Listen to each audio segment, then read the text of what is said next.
Hello, welcome back to my DireWolf 20 ModPack Let's Play videos.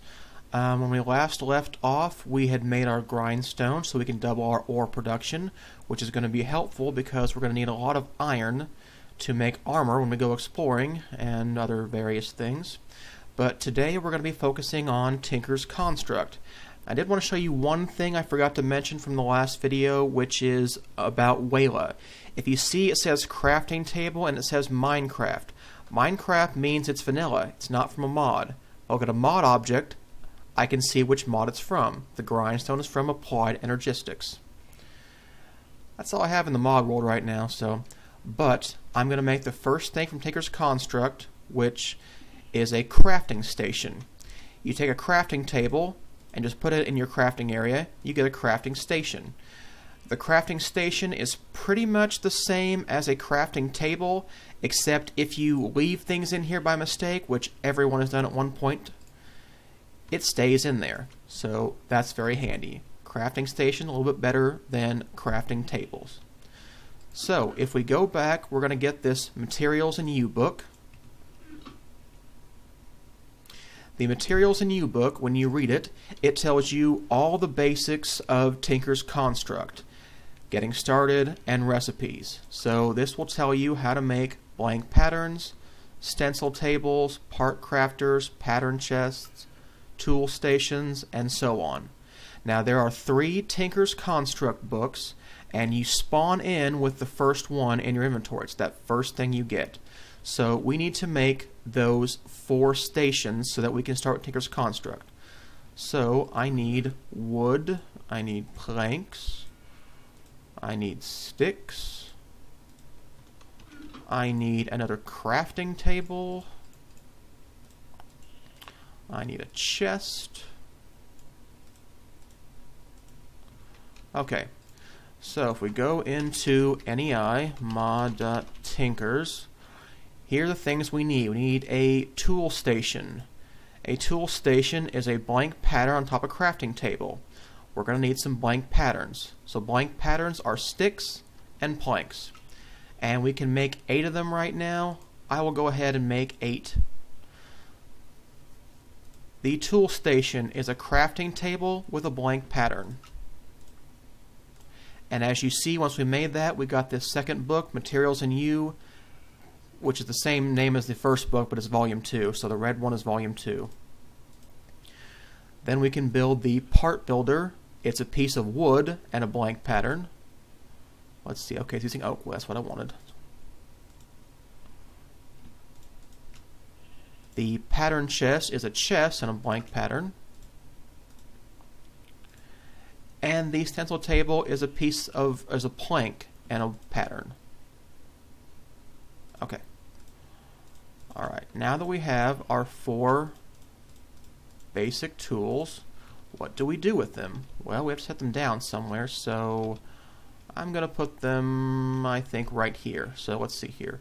I want the stencil table, then the pattern chest, then the part builder. Where's my axe?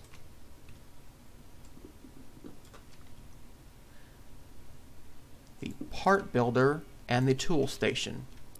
So to start out with Tinker's Construct, you start with the stencil table. This is what lets you make stencils, which is how you make parts using the part builder, which you can use the tool station to compose a tool out of the parts you built using the stencils you made with the stencil table. I know it sounds a bit complicated right now, and it is at first, but it gets a lot easier. So right-click the stencil table, we'll put our 4 blank patterns in here, and we can make new patterns by going to next or previous pattern and selecting them. We'll start out by making a pickaxe, simple, basic, vanilla tool. If you go into your second volume, your red book, it will tell you the tools you can make, the materials you can make them out, and modifiers for the tools. So there's pickaxe, shovel, and hatchet. That's the basic pickaxe, shovel, and axe from vanilla. There's a Mattock, which is a farming tool. It's an axe and a shovel and a hoe all in one. Pretty cool. The broadsword is basically your vanilla sword. They have a few other weapons. There's a few more advanced tools we'll get into at some point, but not yet. I want to start with the material traits, though. So the material traits... No, I'm sorry, I'm going to skip that for now. So the materials themselves. There's wood and stone, and that's pretty much all we can make tools out of right now. We could use flint, bone, cactus, but we don't have any of that stuff right now. So basically it's wood or stone for us right now.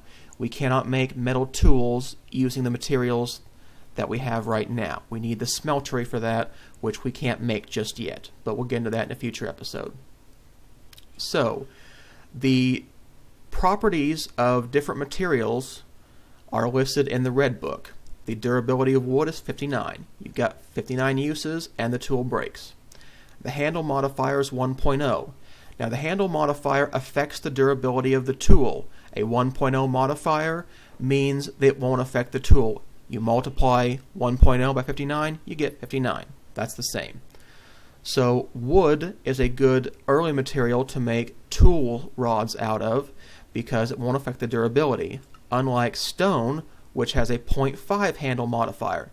You make a stone tool rod, you're going to cut the durability of your tool in half, which you don't want. Don't make tool rods out of stone. It tells you about the mining speed, the mining level, and the base attack. So the mining level of wood is stone. You can mine stone with it. You can't mine iron. You can't mine redstone. You can't mine diamond, just like vanilla. Stone can mine up to iron, so it can mine, the basic ores.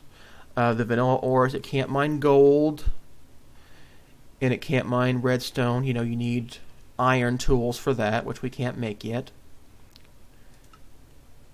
It tells you the mining speed. Mining speed of wood is 2, where the mining speed of stone is 4, so stone is faster, and it has more durability than wood. The only bad thing about stone is the handle modifier, so we'll probably use wood for our handle and stone for the rest of it. Now, if you can see this, it also has a material trait of stone bound. So let's go back to those material traits. Stone bound, the tool mines faster as it wears out but does less damage. So pickaxes will mine faster when their durability is low. That's kind of cool.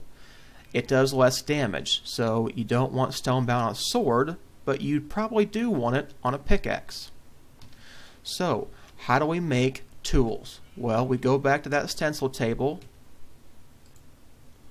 In the red book, we can see a pickaxe requires a pickaxe head, a tool rod, and a tool binding. So we go to our stencil table so we can make those stencils. So here's a tool rod pattern, a pickaxe head pattern,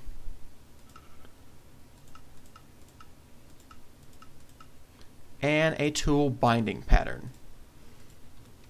We can put these patterns in our pattern chest. And the reason I have it laid out like this is because if the pattern chest is next to your part builder, then the part builder can access the pattern chest. You don't have to access the pattern chest separately. The pattern chest is only for patterns. You can't put anything else in here. Not vanilla stuff, not mods. It's just patterns. So once we get into our part builder, we need to make these 3 parts. We need to make a pickaxe head, which we'll make out of stone. We need to make a tool binding pattern. Well, we can make this out of anything. I'm going to make it out of wood. And we get a wooden binding and a stick. So why do we get a stick? Well, the tool binding pattern has a material cost of 0.5. It only takes half as much. It only takes half of one piece of material to make it. So half of a wooden plank is a stick, because you take 2 wooden planks to get 4 sticks, so 1 would be 2 sticks, so half of 1 plank would be 1 stick. Wooden binding, and we get a stick left over. We also need the tool rod, which also has a material cost of 0.5, so we can use the stick and just get the wooden tool rod. So now we have our 3 pieces. What can we actually do with them now? Now we go to the tool station, click on the pickaxe, stone pickaxe head, the wooden binding, and the wooden tool rod. And it's a pickaxe and it's stone bound. And if you want, you can name them. I don't generally name my tools, but if you like to do that, feel free. Stone pickaxe. It's got a durability of 131. That's because the stone material for the pickaxe head had a base durability of 131. We multiplied that by the handle modifier of the wooden tool rod, which is 1.0, so it's unaffected. We don't get any more or less durability by using wood. The binding, it does not affect the durability, but if there are properties of the material that you are using, you might get that, like the stone bound. We might want stone bound if we didn't have a stone pickaxe head. Like once we make a metal tool, we'll probably want a stone binding to give us that stone bound property so it mines faster when the tool gets low on durability. But we don't want to use it for a handle, and eventually we're not going to want to use stone pickaxes for the head either. So there we go. We have a stone pickaxe. And that's the basics of Tinker's construct. It's how you make tools. So the next thing that I want to do is I want to make a Mattock, and I want to show you how the Mattock works for making a farm. We need some more food. I found enough barley to make some bread, but we need some more food. So let me go get the materials we're going to need to make the Mattock. And actually, before I go, let's show you this thing from Forestry. So early on, you probably don't have iron, so you can't make buckets. But Forestry adds a wooden bucket. You can't carry lava in it, but you can carry water in it. So that's a nice early bucket, and it uses wood, not planks. So there you go, we've got a wooden bucket to carry our water, which we'll need for our farm. So I'll be back once I have the material to build the Mattock, and once I know where I'm going to put the farm. Okay, so I'm back. I went ahead and made an axe head pattern and a shovel head pattern. And if you just make more blank patterns and just flip through, it's the same thing when you made your pickaxe head stuff. And those are the pieces we're going to need to make our Mattock. If we consult the red book, we can see that a Mattock is an axe head, a shovel head, and a tool rod. So I'll make the tool rod out of wood. I'll make the axe and shovel head out of stone. I go to my part builder, shovel head, axe head, and as you can see, I make a stone shovel head and a stone axe head. We also need a tool rod, which I can make out of a stick. Got the pieces now. Going over to the tool station, we select the Mattock, put the shovel head, the axe head, and the tool rod, and we get a stone Mattock. If you've played Dartcraft, they have these things called force gloves, and they're kind of similar. As you can see, I'm in a little berry farm over here. Berries are a good source of early food when you can find them, but if you can't find them, they take up, it's hard to... if you don't find them, they take a while to grow. So when you replant them, they can take a bit to grow. So I'm going to dig a hole here. I've already got some water with the wood bucket. And right click and it's a hoe. 2, 3, 4, 2, 4, 1, 2, 3, 4, 1, 2, 3, 4.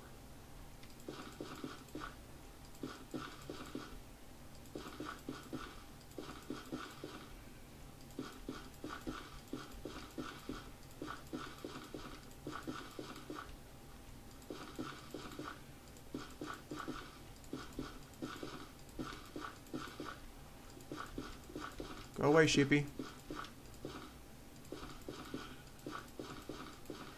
And I brought fences to keep sheepies out.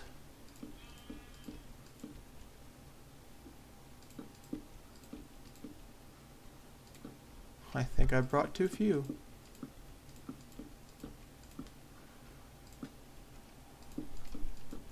I not account for the corners. I need 4 more fences for my corner pieces, but